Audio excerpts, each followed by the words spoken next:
বউরে ফোন দিয়ে বলছে আমি নাকি ছেলের বাপ হয়েছি। এখন বাসায় ঢুকবো কেমনে? ঢুকলে তো আমার ঠ্যাং ঠ্যাং ভেঙে দিবে।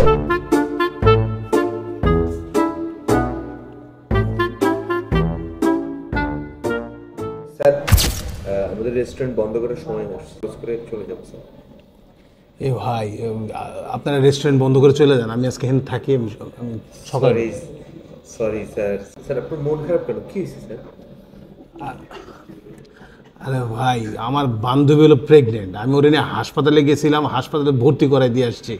কন্ট্যাক্ট নাম্বার চাইছে, তখন উনি আমার নাম্বার দিয়ে আসছি। হাসপাতাল কর্তৃপক্ষ আমার বউরে ফোন দিয়ে বলছে আমি নাকি ছেলের বাপ হয়েছি।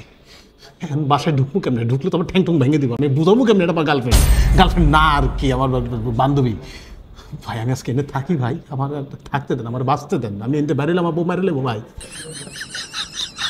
মানুষের উপকার করো, একটা বিপদ।